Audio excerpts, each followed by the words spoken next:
ओम श्री गुरु सत्ताय नमः। सभी को प्रणाम।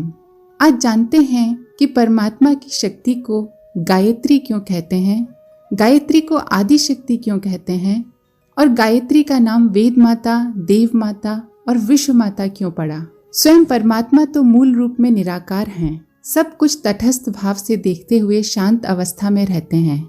सृष्टि के प्रारंभ में जब उनकी इच्छा एक से अनेक होने की हुई तो उनकी यह चाहना व इच्छा एक शक्ति बन गई। इसी शक्ति के सहारे यह सारी सृष्टि बनकर खड़ी हो गई। सृष्टि को बनाने वाली प्रारंभिक शक्ति होने के कारण गायत्री को आदि शक्ति कहा गया। जब ब्रह्मा जी को सृष्टि के निर्माण और विस्तार के लिए ज्ञान और क्रिया कौशल की जरूरत पड़ी, तब वह ज्ञान उन्हें आदि शक्ति की तप साधना द्वारा ही प्राप्त हुआ। यही ज्ञान विज्ञान वेद कहलाया और इस रूप में आदि शक्ति का नाम वेद माता पड़ा। अर्थात वेदों का सारा सार गायत्री मंत्र में बीज रूप में भरा पड़ा है। सृष्टि की व्यवस्था को संभालने व चलाने वाली विभिन्न देव शक्तियां आदि शक्ति की ही विभिन्न धाराएं हैं। जैसे एक ही विद्युत शक्ति अलग अलग काम करने वाले यंत्रों के अनुरूप लट्टू, ट्यूबलाइट, हीटर, रेफ्रिजरेटर, कूलर आदि विभिन्न रूपों में सक्रिय दिखती है, इसी प्रकार एक ही आदि शक्ति रचना, संचालन, परिवर्तन आदि क्रियाओं के अनुरूप ब्रह्मा, विष्णु, महेश जैसी देव शक्तियों के रूप में अलग अलग प्रतीत होती है। इसी तरह अन्य देव शक्तियां भी परमात्मा की इसी आदि शक्ति की विविध धाराएं हैं व इसी से पोषण पाती हैं। इस रूप में इसे देव माता नाम से जाना जाता है।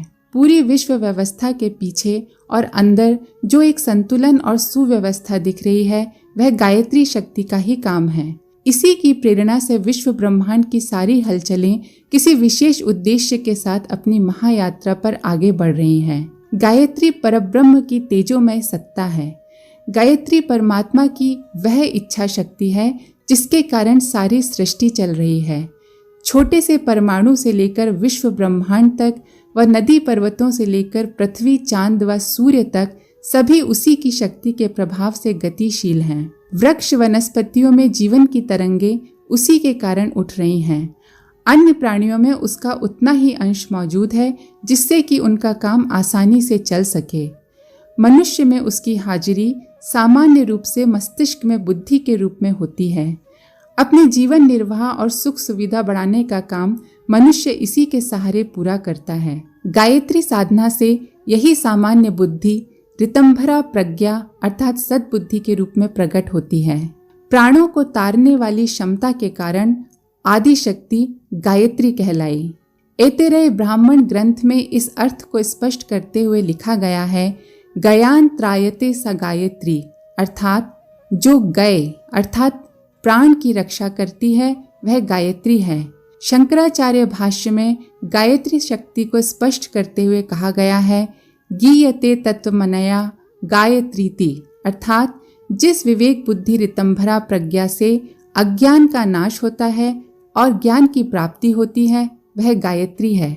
सत्य और असत्य का, सही व गलत का, क्या करना है क्या न करना है, इसका निर्णय सही ढंग से करने वाली सद्बुद्धि ऐसी अद्भुत शक्ति है जिसकी तुलना में विश्व की और कोई शक्ति मनुष्य के लिए फायदेमंद नहीं। सांसारिक बुद्धि चाहे कितनी ही चतुराई भरी क्यों ना हो, कितनी ही तेज, उपजाऊ और कमाऊ क्यों ना हो, उससे सच्ची भलाई नहीं हो सकती और न ही आंतरिक सुख शांति के दर्शन हो सकते हैं। भोग विलास, ऐशो आराम की थोड़ी बहुत सामग्री वो जरूर इकट्ठा कर सकती है, किंतु इनसे चिंता, परेशानी व अहंकार आदि ही बढ़ते हैं और इनका बोझ जीवन को अधिक कष्टदायक बनाता है। वह थोड़ी सी बाहरी तड़क भड़क दिखाकर भीतर की सारी शांति नष्ट कर देते हैं, जिसके कारण छोटे मोटे अनेकों शारीरिक व मानसिक रोग पैदा हो जाते हैं जो हर घड़ी बेचैन बनाए रखते हैं। दुर्बुद्धि से उपजे विचार और काम हमारी प्राण शक्ति को हर रोज कम करते जाते हैं। गलत आदतें, दुर्व्यसन से शरीर दिनों दिन कमजोर होता जाता है। स्वार्थ भरे विचारों से मन दिन व दिन पाप की कीचड़ में फंसता जाता है। स्वार्थ, भय और लोभ आदि के कारण चित्त सदा दुखी रहता है और मानसिक शक्तियां नष्ट होती रहती हैं। गायत्री उस बुद्धि का नाम है जो अच्छे गुण, कल्याणकारी तत्वों से भरी होती है। इसकी प्रेरणा से मनुष्य का शरीर और मस्तिष्क ऐसे रास्ते पर चलता है कि कदम कदम पर कल्याण के दर्शन होते हैं। हर कदम पर आनंद का संचार होता है और मनुष्य दिनों दिन अधिकाधिक गुणवान व शक्तिवान बनता जाता है। वह हर व्यक्ति जिसे यह लगता है कि उसने अपना अभी तक का जीवन बुरी आदतों में नष्ट कर दिया और उसने अमूल्य जीवन को यूं ही गंवा दिया, को निराश होने की बिल्कुल भी आवश्यकता नहीं है। अभी भी देर नहीं हुई है।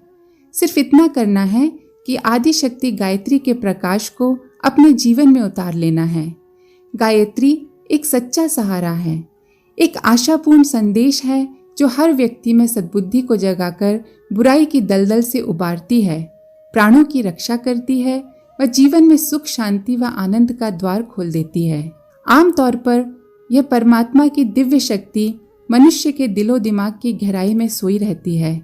इसको जिस विधि से जगाया जाता है उसको गायत्री साधना कहते हैं। इसके जागने पर मनुष्य का संबंध ईश्वरीय शक्ति से जुड़ जाता है। जीवन व सृष्टि के रहस्यों की खोज में साधनारत ऋषियों ने ध्यान की गहराइयों में पाया कि उनके मूल में सक्रिय शक्तियां शब्द रूप में विद्यमान हैं। आदि शक्ति का साक्षात्कार 24 अक्षरों वाले मंत्र के रूप में हुआ, जिसका नाम इसकी प्राण रक्षक क्षमता के कारण गायत्री पड़ा और इसकी खोज का श्रेय ऋषि विश्वामित्र को जाता है।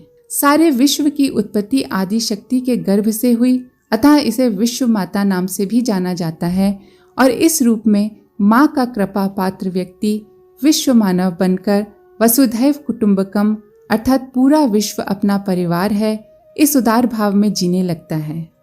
आप सभी का धन्यवाद। ओम शांति।